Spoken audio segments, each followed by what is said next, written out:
আজকে আমি এমন একটা রেসিপি বাড়িতে বানিয়েছি যার কি নাম দেবো আমি নিজেও বুঝতে পারছি না, তাহলে তোমাদের সাথে আমি কি বলবো। কিন্তু আমি এটা প্রথমবার বাড়িতে ট্রাই করেছি আর প্রথমবার খেয়েছি, তাই জন্য তোমাদের সাথে শেয়ার করলাম। এটা হলো কচুর পাতা। তো কচুর পাতাটা প্রথমে ভালো করে ধুয়ে নিয়েছি, এবার ধুয়ে কেটে নিয়েছি। এবার কড়াইতে সামান্য পরিমাণে জল দিয়ে তাতে কচুর পাতাগুলো দিয়েছি। দিয়ে দেখো আমরা কিন্তু আগে অনেক ঘ্যাটকল বাটা খেয়েছি, কচুর পাতা বাটা খেয়েছি, কিন্তু এটা যে কি আমি বুঝতেই নিজেই পাচ্ছি না।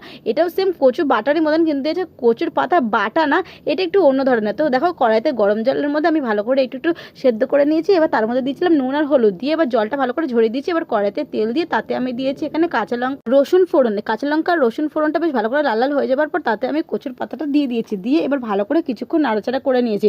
আগের থেকে যেহেতু আমি নুন হলুদ দিয়েছি তাই পরে কিন্তু আমি আর নুন হলুদ অ্যাড করিনি। এবার শুধু এটা ভালো করে যতক্ষণ না এটা পুরো টেনে যাবে ততক্ষণ অবধি নাড়াচাড়া করতে হবে। দেখো এটা একদম যখন পুরো শুকিয়ে আসবে, জলটা যখন পুরো শুকিয়ে আসবে তখন কিন্তু আমাদের রেডি হয়ে যাবে কচুর পাতা বাটা। আমি এটা কচুর পাতা বাটায় নাম দিয়েছি, জানি না আমি কি। তোমরাও কিন্তু বাড়িতে ট্রাই করে দেখো।